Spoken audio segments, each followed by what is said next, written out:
All right, everybody, how's it going? Real Diversity here. We are back with another video. This one we're just gonna be talking about Naruto Part One. It's gonna be fun. Gonna be pretty. Not gonna be too concise. Don't have notes here, but and also treat this video like a podcast. You can pretty much just put the phone down and listen if you want to. I like to make my videos like that just so you not like going on the screen. Mainly just like you just can just listen like an audiobook. Um, so let's just jump right into it. This is a retrospect of Naruto Part One. So let me just talk first. Why am I even making this video? Well, in if quick if anyone's interested, if you have a Samsung TV or have access to Samsung TV, I don't know if you necessarily need a Samsung TV to have access to Samsung TV, but I have a Samsung TV. There is pretty much free channels on there. If you go to Samsung TV, it's an app on the TV, and on there is a channel specifically dedicated to Naruto. It's like called Naruto All Day, and so it's just playing reruns of Naruto all day, and it'll play all episodes through and start over. So sometimes, depending on the day, you can probably, I don't know the exact length of like Naruto, but yeah, you can pretty much like almost predict like at what time a specific episode or something would be on, because it'll start from the beginning, play all the way to the end, and then start over. So it's just something I've been watching in my free time, just usually like when I'm taking breaks out from my day. I'll throw it on while I'm eating or something like that, and I'll just watch reruns of Naruto from part one. So this is what inspired me to make this video, is because as I'm watching it, I'm learning a lot from the first time when I watched it years ago. Is I don't know, I'm probably on status now, but I don't know if any of you guys remember watching it at Saturday nights on Toonami. And back then, I think it was like one episode a weekend. So you would like watch one episode. Could you imagine? Like, in almost every episode of Naruto ended in like some type of cliffhanger. So like, could you imagine how long it used to take to get through the tuning exams? Like literally, I remember them in the Forest of Death like for like 2 months. It was in the Forest of Death alone for like 2 months at one point, because every episode, there's like almost 15, who knows, episodes of Forest of Death, and you have to wait every week to watch it. I can't remember if it was one or two episodes.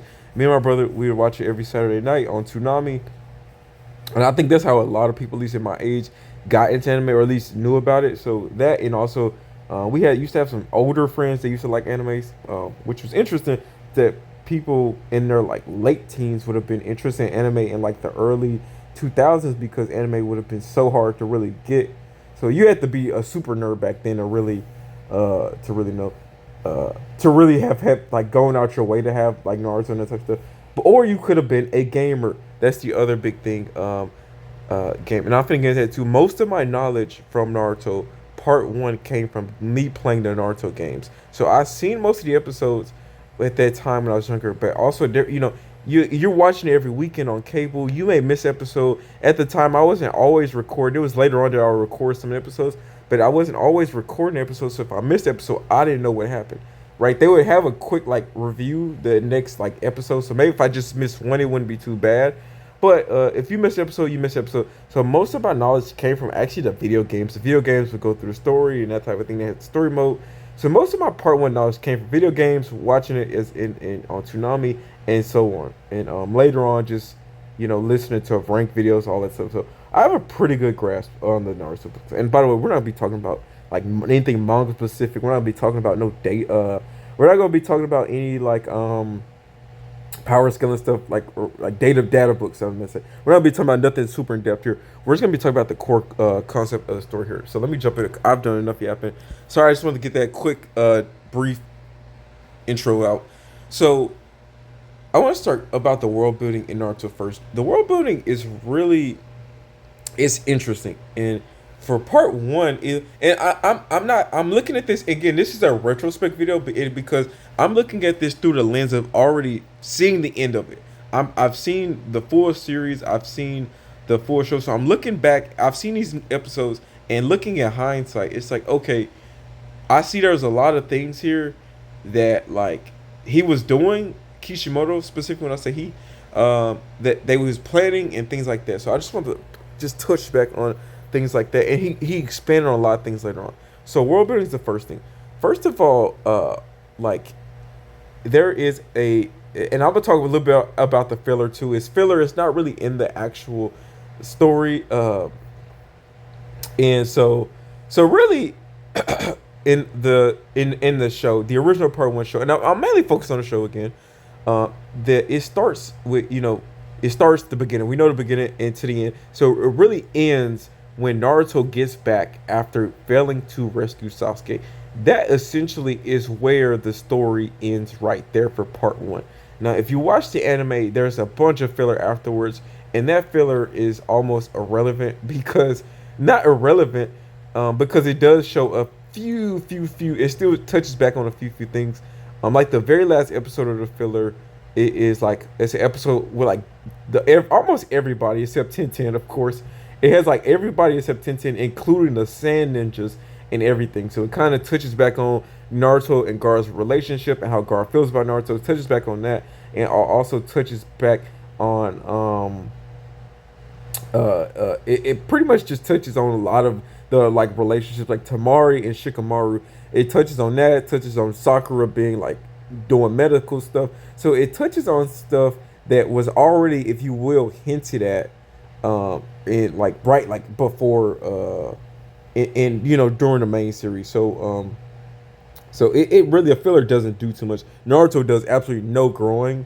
He doesn't get any stronger, and actually, if anything, he seems weaker. Like he's actually in the filler episodes. He's way weaker than when he fought Sasuke. So I don't like he is like it. He would never dare pull out Rasengan in those filler episodes. And if he pulls out Rasengan, that's the end. Like that jutsu comes out like that's almost in part one the strongest jutsu ever because it's like his last resort jutsu. He just doesn't have the control yet, so he usually just doesn't pull it out unless he has to.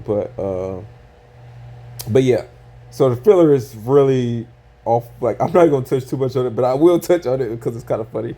But anyways, okay, so let me talk about the world building. World building in Naruto is really small. Part one in comparison to later on. There's like they mention other villages. You will never see those other villages. You never see them. We see all these villages later on, Sand Village, all that later on. They go in depth. They don't go outside of the Leaf Village for nothing. Part one simply just them sitting in the leaf the almost entire show, except for the small exception, if you will, and they don't go to another village per se. They just go to some local town. Is the only other time is when Naruto's learning when they're going to retrieve Tsunade. That's the only time they really step out the village for an extensive period of time, and that's very short lived. It's not like they go really far. You can almost even still consider that the leaf because I think they're still in the land of fire in that little arc, so they don't even really go nowhere per se. So the world building is really small time outside of that, but they really flesh out the leaf in this one. The leaf is really fleshed out here in that um, they really show the leaf the most. But there is still essentially some incongruency in that and just some inconsistencies, if you will. And the biggest one being the ninjas per se themselves. Like, it's supposed to be like this is some grand ninja. We like at the very first episode, there's like a bunch of ninjas attacking the Nine Tail, and that type of stuff when Nine Tail attacks. We almost don't see that like them ninjas again. Like the very first episode, you see random ninjas like attacking the Nine Tails, and then later on they find out Naruto took the scroll, and you see these ninjas and they go chase after Naruto. We never see any of those faces again, like except what's his name, Naruto Sensei at the time. I cannot remember his name. Talking about him right now. Iruka Sensei. Besides him, obviously, you never see none of them filler ninjas again, and I feel like that's a disservice to the show. They never just have just leaf ninjas out. Anytime they show leaf ninjas, and this is how they get around. This is the interesting part. Anytime they show leaf ninjas, after the first episode, like that's not a known Jonin, not a known Jonin from like the tuning exam, something like that, anytime they show ninja, it's Ambu. They're Ambu ninjas. They're always gonna be wearing a mask, and I think that's pretty clever, but also lazy at the same time. Like anytime you see a ninja after the freaking first episode, they are either, if they're not the known Jonin from the Jonins we know, Asuma, and so on, they are Guy, Asuma, and what's her name with the red eyes, Kurenai. uh if you're not seeing those three plus obviously not including Kakashi, yeah, you're Ambu. If you're in an elite ninja and you're not those three Jonin minus Kakashi, you're some freaking some Ambu nude. You're gonna be an Ambu. You're not gonna have a face. So that's the one thing too here. But I will say they do put a impact on the ranking system here at this point in time. So, which later on means nothing. Like being a beginning to, like your ranking means nothing. It's like it, but this is the only time it matters the most in part one. Whether you're a Jonin, and that establishes your like power level without truly having to show your any strength or anything like that. But after part one, like your rank doesn't matter. You can be a Hokage level getting like it's just like it doesn't matter too much. So I will say the world building is like for the time was like it was small. They kept it small. They kept it tight. Tried to keep it neat. But a lot of stuff just later on just got blown out and just didn't mean much later. But but yeah, that's the one thing. I felt like it felt like it's very small at times. So we're only seeing the same faces of higher level ninjas. There's almost no tunings. Like there, like you almost don't see no tunings. Funny enough, the only tunings we really see, I think, are the like proctors. Like the I can't remember. Obviously, I don't think anyone knows their names. But if you Google like that guy from Naruto and that other guy, it'll show exactly who you're thinking about. But it's like one of the dudes has like a toothpick in his mouth. He was the proctor for the final tuning exam. He had like a toothpick in his mouth. There's another dude that was like coughing. I think those were tunings. Some of them may be Jonins. I could be mixed up on that. Some of those may be Jonins, but I think those were essentially the tunings of and there was like in the early part of the tuning exam, there was like two Junies that were pretending. I think two Chunies that were pretending to be Guinean or something. They transformed to younger versions of themselves. I think those were tunings. But again, Chunies at that time actually did have like they were they were a little bit they were a step above Guinea, and they made it pretty obvious, at least in technical terms, like at least in their when they showed up, you could tell they were stronger, they looked cooler in a sense, and that type of deal. But yeah, so it was pretty as far as the world building. It felt really just focused on the leaf. It was really small. Now we mentioned, hey, there's other villages here. There's other villages there. We pretty much we're never gonna talk about those villages though.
So yeah, those other villages never almost. I mean, they get mentioned like Sand Village, of course. They're the biggest, like outsiders, if you will, characters that we do fall in love with.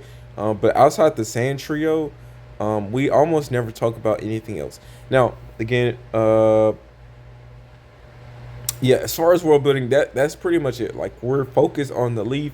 We don't do too much. And now let me touch on world building outside of the main story, which is I'm gonna mention a little bit of filler. And again, it's filler. So they didn't have much to work with. They're just pretty much trying to continue the show until they jump into Shippuden. Um, but the last, and what's funny too is at the very end they do, I guess I don't know when it was making anime if they ever even had a break, but like literally end of Naruto Part One has a preview for Shippuden episode one. So I don't know if it immediately jumped into it or not, or what. In Japan, I'm sure it was like a continuing thing in Japan. Here we definitely had like I think a break before we ever got Shippuden episodes. But anyways, in the filler, they left the village quite a bit actually. Almost every episode, they actually almost every filler story was outside the village. Interesting enough, except there was one episode where they were trying to catch this bomb thief or this dude that stole a bunch of blueprint scrolls. And pretty much, but for the most part, they left the village. Was always funny though. They always went to these really small little, like hut villages, and they had to go protect somebody, protect something. It was something always along the lines that it still made the world feel really small because it was always just some little old village, looked the same in almost every filler episode. Just some little hut mud village, and they had to protect them and something like that. And they made pretty much, the only interesting part about those episodes is that we got to see a lot of people like Neji quite a bit. We got to see Leah quite a bit. We got to see a little bit of Lee still recovering and some of the filler. But pretty much for the most part, that was the only interesting part. We got to see a lot of other cool ninjas like Shino and those guys. And after like that failed Sasuke retrieval in the filler, they don't ever talk about Sasuke again. Like Sasuke never comes up. So the filler is really interesting because they don't ever mention that boy Sasuke again after that final. Really, because you can consider Naruto recovering and Jiraiya saying we're gonna start their training the official, because I think that's where the manga ended part one. So there's a bunch of just filler I just like talk about because it's kind of cool. But again, outside the filler doesn't do any more to indulge in the world building. It just kind of pretty much like really they leave a village, go to these little small dirt towns and fight, whoever the thief is or something, like just the same old, same old, same old. So yeah, and again, doesn't really explain too much, so I'm not gonna touch too much on the filler. I just want to throw that out there. When it came to world building, it doesn't add to anything. It just is there. It's just there. But again, the world feels really really small, and it's just focused solely on Naruto and friends, and almost nobody else. And I felt like they tried to, but it really didn't do too much. Like you would think during tuning exams, we got to see a few just random old, like other Guineas, but other than that, like it was. They didn't focus solely on the main groups and the main teams. Team Guy, Team Asuma, Kurna, Kakashi's team. Like that's the only thing people cared about. Plus Gara's at the time evil Sand Village team. But the sound, and I would say I guess they did make some good decent villains with the Sound Ninjas. Like they made us hate the Sound Ninjas because they were just straight up evil. Like so they would just make them. But they were there. They were actually a legit threat. The Sound Ninjas were like the only real like okay. Other villages got some tough ninjas too, but later to come find out like that the three strongest Sand Ninja were like the ones that showed up to the tuning exams. Like those, I don't know at the time if they were not. Maybe Lady Chiyo would have been still no. She would have still been old at that point. Sasori had already turned evil, I think, by that point. So I mean, at the time, they would have been. They was probably the strongest Sand Ninjas. Besides their their Jonin sensei, really they sensei or not. But anyways, them three were pretty much already the strongest ninjas in their own village, and they was still just kids. So, anyways, but yeah, Sound Ninjas they was legit though. But that was that's all Orochimaru had that all the Sound dudes. That was pretty much Orochimaru's organization. If you were a Sound Ninja, you was under Orochimaru. So that's pretty much all it was. So yeah, going into that though, but the characters were great. I think that was well fleshed out. There was a lot of connections that were definitely hinted at, or definitely more explored later. Like for one thing, later on, and then again, hopefully, if you're watching this, I'm assuming you've seen everything. I'm assuming you know about Boruto as well. So if you don't know about Boruto, I'm gonna talk a little bit about that too. So if you don't want to hear that, okay, click off or whatever. But we're gonna hit on Boruto a little bit, and also obviously mainly Shippuden. But one thing is, and the reason I'm mentioning this is because relationship stuff. I just wanted to touch on this real quick. Like Shikamaru and Tamari, I thought that was a very like not random relationship, but I didn't really see that like relationship. But seeing part one now, I completely understand why. Tamari was first of all the one that rescued Shikamaru during the when they was fighting the Sound Forward, and also she comforted him later on about, hey, you know, you can't just give up. Also, his dad also talked to him too, but she was also one of the ones there that was talking to him. And also, I think later on, but again, this was filler. I think also filler. They hinted at Shikamaru. She was talking to Shikamaru and stuff like that. So they kind of had a little relationship, little just little whatever. And also they fought each other as well. I thought that was just the main reason she saved him was because they fought each other in the tuning exam. But I think again they that was a little just touch on later on their relationship. Also, uh, when it comes to Shikamaru at the very end of the filler again, like I said, I don't like talking about filler because it don't matter too much. But Tsunade was like, "Hey, you're gonna have a lot of responsibilities now. I gotta get you. I gotta make you a better leader. I'm gonna send you on some more missions." Pretty much what she was telling him. And again, we know Shikamaru and Boruto plays a big part, and Shikamaru has really just been like a very consistent leader since part one. So that's one thing that almost has never changed since ever is they Shikamaru been a very strong, like not a secondary main character, but Shikamaru, well, Sasuke is a co-main character, but Shikamaru has definitely probably had the most obviously like development and screen time, I think, outside of Naruto and Sasuke, in my opinion. And like Lee and stuff like that. But like he gets a lot of spotlight, and you can tell. So his responsibility, interestingly enough, just never changes. So him becoming Hokage later actually isn't really that bad of a decision, in my opinion. Now, again, so moving past that though, um, uh, he's Hokage just off knowledge later on, not like his ability to actually protect the village. And so yeah, it just the power scaling felt real low. It just felt like you could tell the strongest ninjas were like Jiraiya and stuff. But the only thing they really did that made them so strong at any time was summoning. Summonings was the strongest thing you could do in Naruto Part One. Like that's what made Hiruzen so strong. He had Enma. That's what the legendary Sonic were so strong. They had these big summonings. That's what made Gara so intimidating. Was he had just and then people like to say later on when did Naruto become such big just kaiju battles and all that stuff. I hope no one ever feels like Naruto actually ever changed at its core. It has always been the same thing. They had kaiju battles. The very first episode was a kaiju battle. Also, Naruto versus Gaara Part One is a big kaiju battle. I mean, they always are still ninjas at the end of the day, but they still have these other things going on. So let's not pretend these were just normal old ninjas. Now I will say again, the power scaling was lower back then. So yeah, they did more throwing of kunai and that type of thing back in Part One. But other than that, like no, it was still very much like a big kaiju mech battles. Definitely even in Part One. So yeah, but that was what made them so strong. And Orochimaru so strong. He summoned the Kokage. Like summonings was the strongest thing you could do back in the day.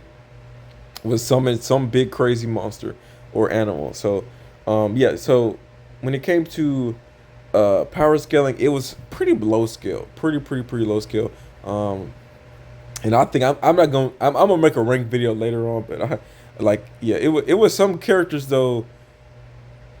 That seemed insane. Like Gara, after Chunin exam, Gara after getting whooped, Gara was a different beast. And like I don't know, like if I had to scale them, like I would assume you put Naruto and Sasuke over Gara, But I don't know how because Gara was insane in part at the after the tuning exam.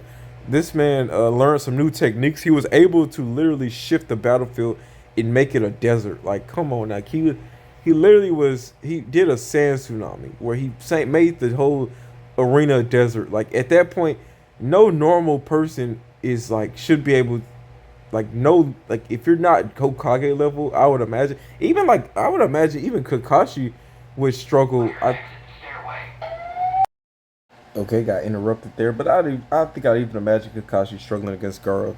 But yeah, so the story obviously the story's great. I'm in retrospect, obviously the story's still great. Story still hands up. It's the core that leads into Shippuden.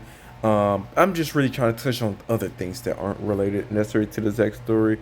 That later on we find out it's like okay, but like I said, I do think they do flesh out the ninja world a lot more later when they get in these other villages. Not to say that they really ever actually go to the village. Like I mean, we don't see much about like these hidden stone cloud village and that stuff.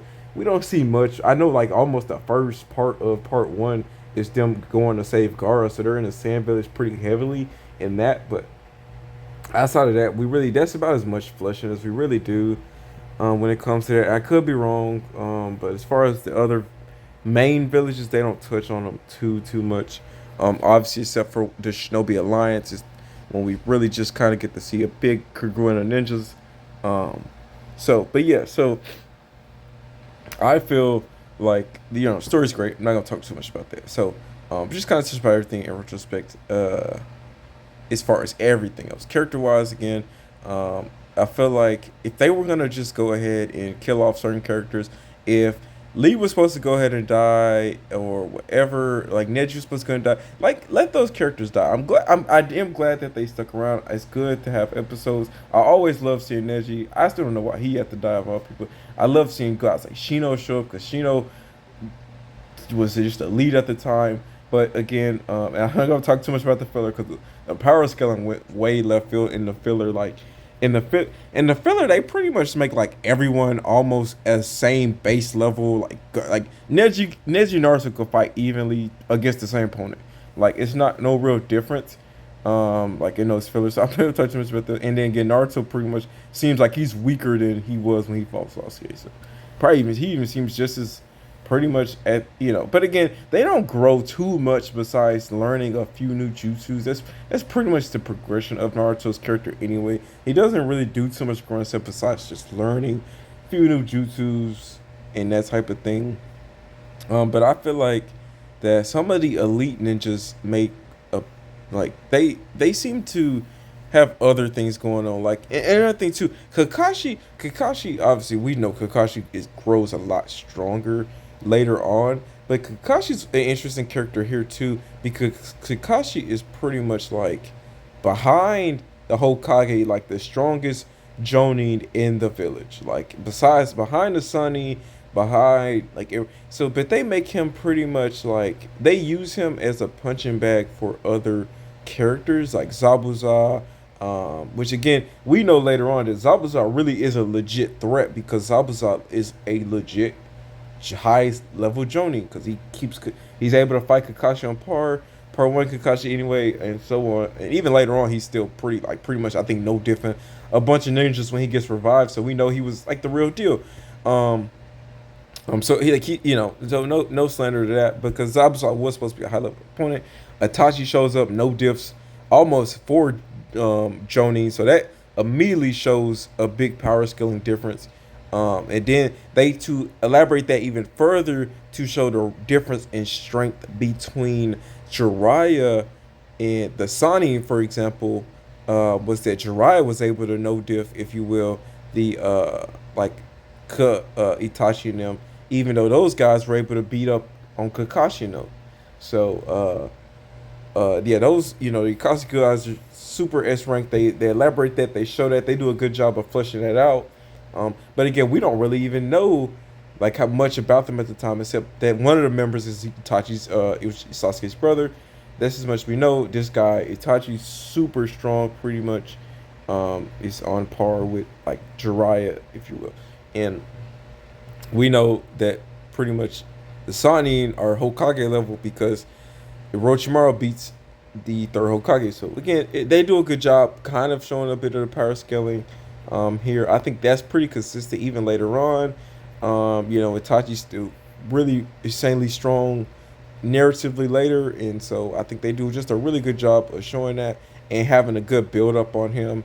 And yeah, so I think they did really great there. But I think I got off track about Kakashi. Kakashi was a character that like later on, like, he was way stronger later on, and also not only was he just that much stronger later on, it seems like they had flashbacks of when he was a kid. His Anbu itself seems stronger than part one Kakashi. I could be tripping, but part like and again like like they show later character like they show younger Kakashi, and younger Anbu Kakashi seemed way stronger than like part one Kakashi. And even like and they do and what I like about it is they do flesh out a little bit. They're like, this guy was an Anbu captain at 13. They said that about Itachi part one. They flesh I like how they came back to that later. But again, that Kakashi was older and still stronger than Itachi at the time. And then again, Itachi, they fleshed a little bit. Like, he was one of those characters that did get fleshed quite a bit in part one. But again, his narrative kind of did change. Like, he did seem to truly be a bad character part one. His actions and motives definitely demonstrate that. It didn't really seem like he was trying too much to protect Sasuke. I think that got spun later. I don't know if Kishima's ever confirmed that or not. I think Itachi was genuinely meant to be a bad character on part one. I think it got changed later to him being a better, meant doing everything for a reason and XYZ as the story got flushed, because he did have to think a lot about this stuff. And again, just to say, like, just to clarify everything I just said, I think Kakashi and like Itachi were both just characters that they had history that was hinted at. It was showed later, and I like the fact that that was explored. Those little nuggets that were mentioned earlier, I do like that those were explored. And yeah, so but again, it just seemed a little inconsistent with the power scale. At least, like I said, Kakashi just seemed like he was way stronger when he was younger like than when he was old, like when he was actually teaching Naruto and Sasuke. But anyways, I don't think they ever gave a reason for that. But yeah, he definitely seemed more proficient with the Sharingan back then. He definitely was using Chidori more than twice a day, as far as like it looked like in some of his fights. He was fighting in the wars. I mean, I don't know. I really don't know why it seemed like Kakashi was so much stronger when Minato, you know, in younger days. When he even had a few episodes where he was protecting court, Naruto's mom, a few things like that. So I do like they do establish a lot of the history, kind of or ground history, first, second Hokage. They don't really talk too much about the fourth. It's hinted at that Naruto at the very end did like kind of, and this I don't know if he just did this in a filler or what, but at the very end of the filler, he raised his fist up and to the fourth Hokage statue and said, "Watch me." I don't know again if that was some foreshadowing about that being his dad. But it was actually mentioned by and there was a lot. There was a lot about the Akatsuki that I didn't realize that they talked so much about. I thought that they just decided to really ramp up the Akatsuki in part two, but I didn't realize that was actually the main reason that Naruto Jiraiya went to go train. I thought that was just its own little thing. Come on, I'm gonna train you. I'm gonna be your sensei. But I didn't realize there was actually a big motive of the Akatsuki behind that. So they later did flesh out the Akatsuki, and it was funny enough too. They did show a scene of the Akatsuki saying, "Hey, we're ready to we're ready. We're gonna be ready in 2 years to strike." And funny enough too, this was before Rinnegan was invented, so they showed Itachi, but everyone else there was we never see him again. They showed some holograms of some dudes that we never see again. No Obito, no Nagato. They completely changed the characters later on, but it was funny seeing them after seeing the Akatsuki later. But funny enough too, they did show what's his name though. They did show White Zetsu though. I don't know if White Zetsu was already like meant to be what he was gonna be, but they showed White Zetsu at the end of part one Naruto. By the way, I don't know if anyone wants to know. I don't know if that was. I don't know if Kishimoto knew what he was gonna do with that later on, but they showed him at the end of part one.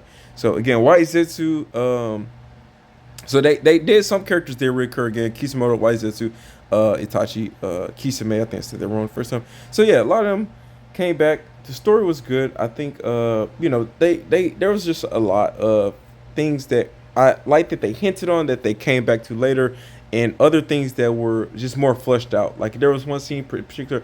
I remember Jiraiya mentioning that they were after Naruto. He said this to Kakashi. Kakashi immediately realized what Itachi was there for. He was like, "You're here for Naruto." He said, or he said something like that, or Itachi said something about kin to the fourth or something. They hinted actually about Naruto's relationship to the fourth in part one with that dialogue. I can't remember exactly what they if Jiraiya said kin or somebody said kin to the fourth, and that's how they knew that it was Naruto. But the others, that's how Kakashi knew. But the others didn't know about Naruto's relationship to the fourth. The other Johnny was like, "Who are they? Who is he talking about?" So he was like, "You're after Naruto." And so, anyways, he was like, "How did you know that?" Because he's like, "You're not supposed to know that." But he learned that information from Jiraiya about at least the Akatsuki been after Naruto's power. And again, this was all pre Nine Tails. They didn't have the idea of Tail Beast yet. So, but they came up with that later in part two with the Tail Beast and all that. But yeah, I will make later on. I'll make some ranking videos, things like that of part one. But part one's really good. It's made. I've rewatched a bunch of these, like I said, filler episodes and just episodes. General, it's made me want to go back and watch Shippuden again. So I may do that and then make a breakdown about that. But if you guys are interested, if this was any fun to you guys, please hit that like button, subscribe, and we will come back with some more. And yeah, so I love talking about Naruto. I love thinking about it. I love watching videos on it. Not the biggest, like I said, power scaler, all that. Like I can definitely rank, from what I know. But yeah, it's but I'm not finna get into like speed feats and okay. I get that that's like the best way I guess you could, but I think as a narrative, like if you're an author, you're not necessarily that's not necessarily what you're doing when you're making these panels and that type of thing. Like especially Naruto, especially if you just watch the show, there's just a bunch of inconsistencies everywhere when it comes to characters and their abilities. Like again, um, it's somewhat consistent, but yeah, it's just some characters that just either just don't get talked about enough or didn't get shown enough. For my example, Shino, but I guess Shino did get his little fight against Kankuro, but he's one of those ones I think you would put him at the top of the list. He's up there with Lee and Neji. If this man legit, like, would have probably been definitely in the top three of the Chunin exam for sure. And definitely would have got moved on, but which I think is why Shikamaru ended up becoming a Chunin, even though he didn't. Anyways, that's all I got for you guys. If you guys want to hear more, leave a comment. Let me know what you guys want to see. Let me, like I said, thumbs up, like, comment, and subscribe, man. We're out. Real Diversity. Peace.